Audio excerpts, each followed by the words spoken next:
BacterioVet, canal oficial de la Universidad Agraria del Ecuador, presenta Escherichia coli. Escherichia coli es conocida como habitante saprofito del intestino. Sin embargo, otros serotipos se identifican como un frecuente agente causal de diarrea en animales neonatos, adultos y en el hombre. Las diferentes cepas aisladas de estos procesos se clasifican en palotipos.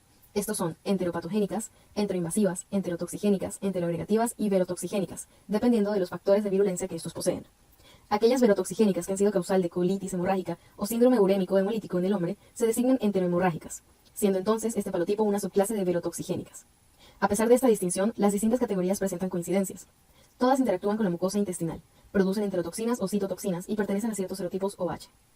Clínicamente, la infección puede cursar con grandes pérdidas de agua y electrolitos, colitis hemorrágica, desaparición de las vellosidades de la mucosa intestinal y complicaciones clínicas diversas en vasos sanguíneos mesentéricos, absorción deficiente de alimentos, desnutrición, pérdida de peso y muerte en los casos sin tratamiento.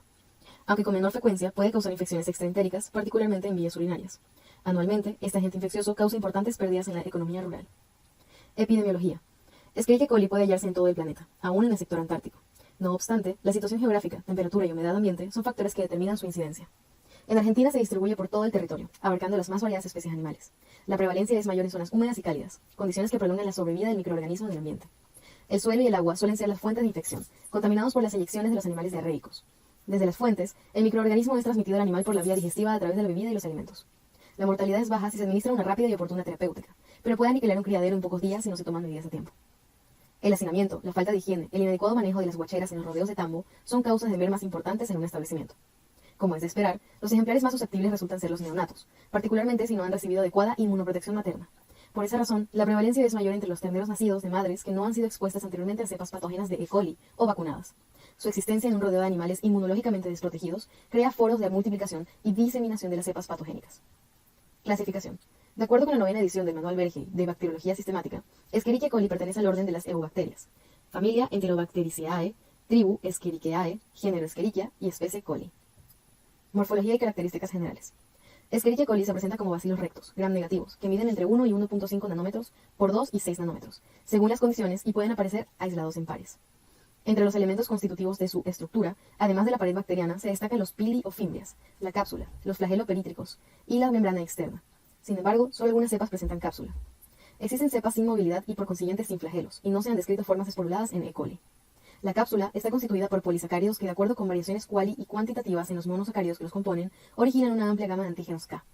El antígeno somático O está determinado por la naturaleza de los azúcares de las cadenas laterales de lipopolisacáridos que conforman la membrana externa de la bacteria. Algunos cambios en la longitud de esas cadenas laterales en el lipopolisacárido determinan si la cepa es lisa o rugosa. En las cepas rugosas, las cadenas laterales del lipopolisacárido son inexistentes o muy cortas. Ello determina el aspecto de las colonias en medios sólidos. Las lisas son brillantes y húmedas, mientras que las rugosas se presentan como secas y opacas. En los cultivos en medio líquido, esa diferencia se manifiesta como un desarrollo turbio, uniforme o en grumos, respectivamente. Las cepas móviles poseen también un grupo de antígenos proteicos, constituyentes de los flagelos, designados antígenos H. Los antígenos fimbriales de E. coli son estructuras proteicas montadas sobre las fimbres de tipo 1 y 2. Las fimbres de tipo 1, llamadas adhesinas universales, están ampliamente difundidas entre las distintas cepas de E. coli, pero no poseen una variedad antigénica muy grande. Se adhieren a estructuras glucolipídicas localizadas en la superficie de los eritrocitos de distintas especies, produciendo hemaglutinación. Este fenómeno puede ser inhibido mediante la adición de manosa, ya que en el eritrocito, este azúcar forma parte del sitio de unión. Por este hecho, a la hemaglutinación producida por las fimbres de tipo 1 se le designa manosa sensible. Por su parte, las fimbres de tipo 2 también producen hemaglutinación y se reconoce como receptor a un gangliósido en la superficie de los eritrocitos. A diferencia de las fimbres de tipo 1, las de tipo 2 o factores de colonización reconocen receptores en la superficie de eritrocitos y células epiteliales intestinales provenientes solo de determinadas especies. Se dice que son hospedadoras específicas. La unión es resistente a la adición de manosa. La expresión de antígenos fimbriales de tipo 2 es dependiente de la temperatura. Las células de E. coli desarrolladas a 37 grados centígrados se adhieren al epitelio del intestino delgado, mientras que cuando se desarrollan a 18 grados centígrados carecen de esa cualidad. Altos niveles de glucosa y glicina en el medio de cultivo también bloquean la expresión de algunas fimbres de tipo 2. Por lo expuesto anteriormente, la nomenclatura serotípica de Escherichia coli se efectúa mediante una expresión que incluye antígenos somáticos, capsulares, flagelares y fimbriales. Los antígenos fimbriales, codificados casi exclusivamente en plásmidos, son los siguientes. F1, adhesinas universales, sin especificidad de especie animal. F2, antígeno de adhesión CF1, específico para intestino humano. F3, antes llamado CF2, también específico para enterocitos humanos. F4, adhesina antes llamada K88, con especificidad preferentemente para cerdos neonatos. F5, Antigua adesina K99, hallada en cepas aisladas de bovinos, porcinos y ovinos. F6, antes llamada 987P, adesina llamada en E. coli de cerdos y conejos. F41, adesina preferentemente encontrada en cepas aisladas de bovinos y porcinos. F165, presente en cepas aisladas de cerdos. Por razones históricas, los antígenos fimbriales K88 y K99 habían sido designados con la letra K, mas no son de origen capsular. Los antígenos capsulares son polisacáridos, mientras que los fimbriales son proteicos. Las enterotoxinas son producidas por ciertas cepas de Escherichia coli, con un alto grado de correlación con la expresión de adhesinas. Ambas enterotoxinas, LT y ST, están codificadas en plásmidos, junto con los genes que otorgan resistencia a antibióticos. La enterotoxina LT o termolábil es una proteína constituida por una molécula de la subunidad A y 5 moléculas de la subunidad B.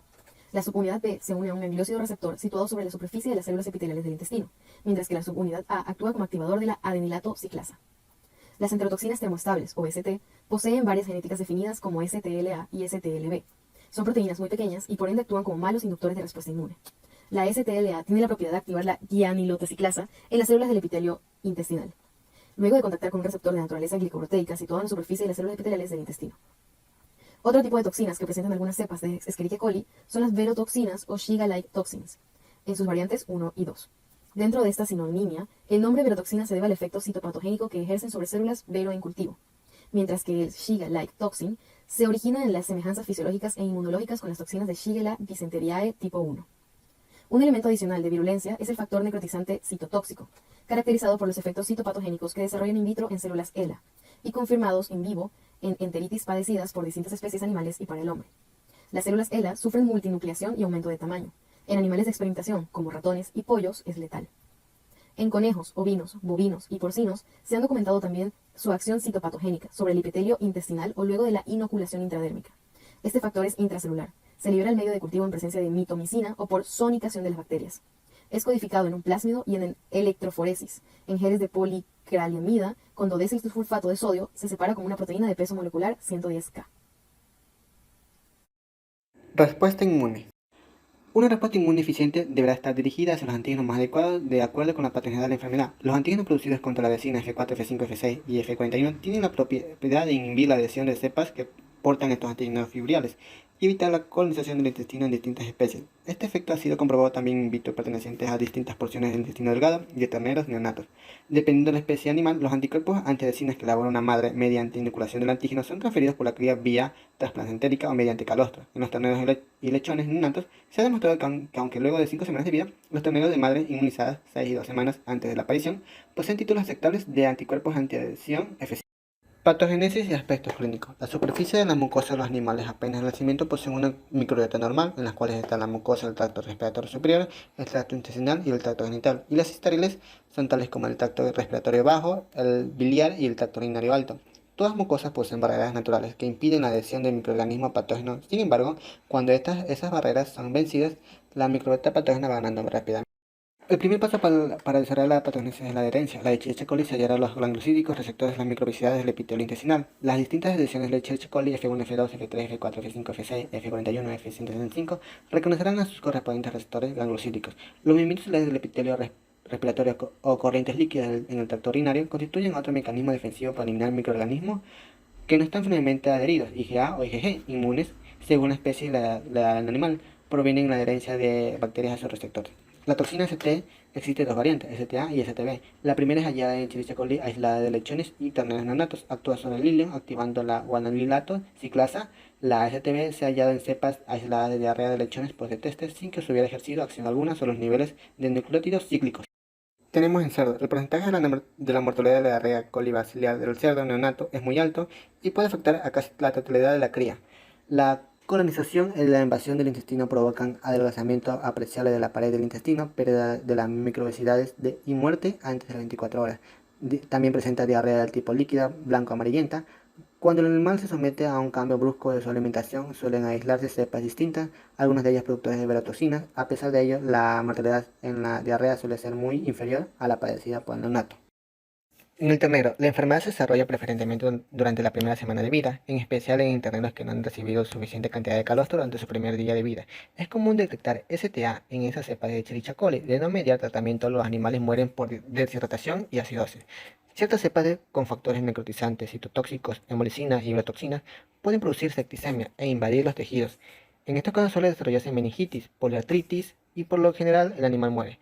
Un notable fenómeno inflamatorio se desencadena por la acción de endotóxicas del liposacárido sobre la glándula mamaria. En equinos, la Escherichia coli puede causar aborto de baja frecuencia. En los potrillos de esta bacteria suele presentarse como responsable de un cuadro febril con debilidad e invasión de órganos y articulaciones, lo cual sobreviene la muerte. En conejos, se presenta la muerte de crías por diarrea intensa e involucran especialmente cepas portadoras de adesina F6. En aves, la Escherichia coli invasiva suele entrar por vías respiratorias y producir infecciones generalizadas, septicemia y muerte, lesiones granulomatosas en el intestino, el hígado y el pulmón. En el huevo también es afectada en el trayecto de la cloaca o viaducto. En perros y gatos presenta infecciones urinarias causadas por Escherichia coli, agravadas por la expresión de toxinas y pocos casos de septicemia. Tenemos diagnóstico laboratorio. Por lo común, las muestras a analizar incluyen heces, hisopados con materias fecales, sangre, orina, leche, abscesos, secciones de intestino, hígado, riñón, vaso. En esos casos, Escherichia coli puede ser el agente primario o secundario. Se debe cuidar el recipiente que esté sellado. Siempre debe rotularse el recipiente, indicando el medio de cultivo usado por el transporte, el tipo de muestra, la manera en que se obtuvo, la fecha de detección y procedencia. Por fuera, la caja que contiene el recipiente indicará que se transporta el material biológico patógeno, facilitando el número telefónico del remitente para ser consultado en caso de rotura o derrame durante el transporte. Medios de cultivo selectivos. Tenemos agar más con Key. Este medio es apropiado para el aislamiento de enterobacterias a partir de materiales fecales, orina, alimentos, aguas residuales, etc.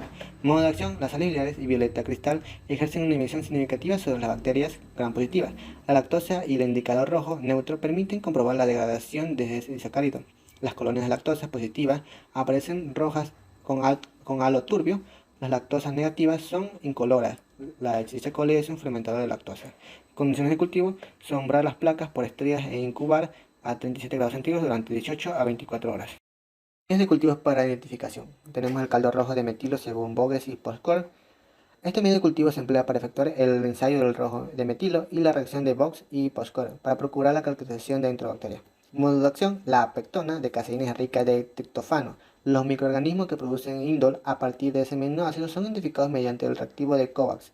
En condiciones de cultivo, se siembra con una colonia pura de microorganismos a identificar, se incuba durante 12 a 24 horas a 37 grados centígrados. Luego de la incubación, el cultivo se cubre con 0.5 mililitros de reactivo de COVAX. A cabo de pocos minutos, la capa de reactivo se torna rojo cereza antes de la presencia del indol. La Escherichia coli es productora de indol a partir del triptófano. El siguiente es agar citrato de Sigmouse. Permite identificar microorganismos, especialmente enterobacterias, que puede desarrollarse empleando como única fuente de carbono al citrato. Modo de acción: el empleo del citrato como fuente única de carbono produce alcalinización del medio con viraje del indicador azul de bromotimol al azul. La Escherichia coli, al igual que el Shigella y Salmonella, no puede desarrollarse en las condiciones de este medio de cultivo. En condiciones de cultivo, sembrar estriado en la superficie del agar inclinado a partir de una colonia pura, incubar a 37 grados centígrados durante 24 a 48 horas. Tenemos identificación bioquímica de Escherichia coli. La muestra es sembrada en los medios selectivos de agar EMB y agar más con K. Las colonias con las características de Escherichia coli, según se describirá en el espacio destinado a esos medios de cultivos, serían confirmados por las pruebas bioquímicas IM, B y C. La Escherichia coli se diferencia de otras enterobacterias por presentar pruebas bioquímicas IM, B y C. Tenemos producción de indol positiva, viraje del rojo metilo positiva, reacción de BIP negativa, utilización citrato negativa. Mantenimiento de C por largo tiempo. Se aconseja efectuarlo de esta manera. Luego de desarrollarlas durante 24 horas a 37 grados centígrados, en caldo de extracto de carne se adiciona 15 a 20% de glicerol estéril y se conserva a menos 80 grados centígrados en viales plásticos con rosca o tapa. Serología: detección de factores de virulencia, fibras de tipo 2, adhesinas, hospedadoras específicas. La Escherichia coli es conveniente cultivar este microorganismo en caldo de minca a partir de una colonia pura. Luego de desarrollarse durante 18 horas a 37 grados centígrados, las células son lavadas con 0.15 m de cloruro de sodio mediante centrifugación y suspendidas a 10% en la misma solución. La determinación de adhesinas se hace entonces mediante aglomeración en placa empleando sueros específicos contra cada una de ellas, F4, F5, F6, F41 y F165.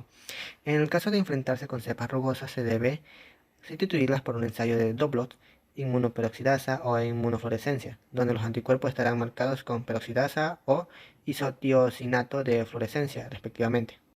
Tenemos las enterotoxinas y urotoxinas. Las enterotoxinas ST y LT pueden ser detectadas mediante ensimonoensayos o ensayos biológicos, que miden las lesiones producidas en segmentos de intestino de ciertas especies animales. Las urotoxinas determinan por los defectos citopatogénicos que inducen en células de vero de cultivo. La serotipificación o KIH. La prueba consiste en una aglutinación en placa a partir de un cultivo de caldo nutritivo, puesto que los antígenos capsulares K enmascaran a los somáticos O.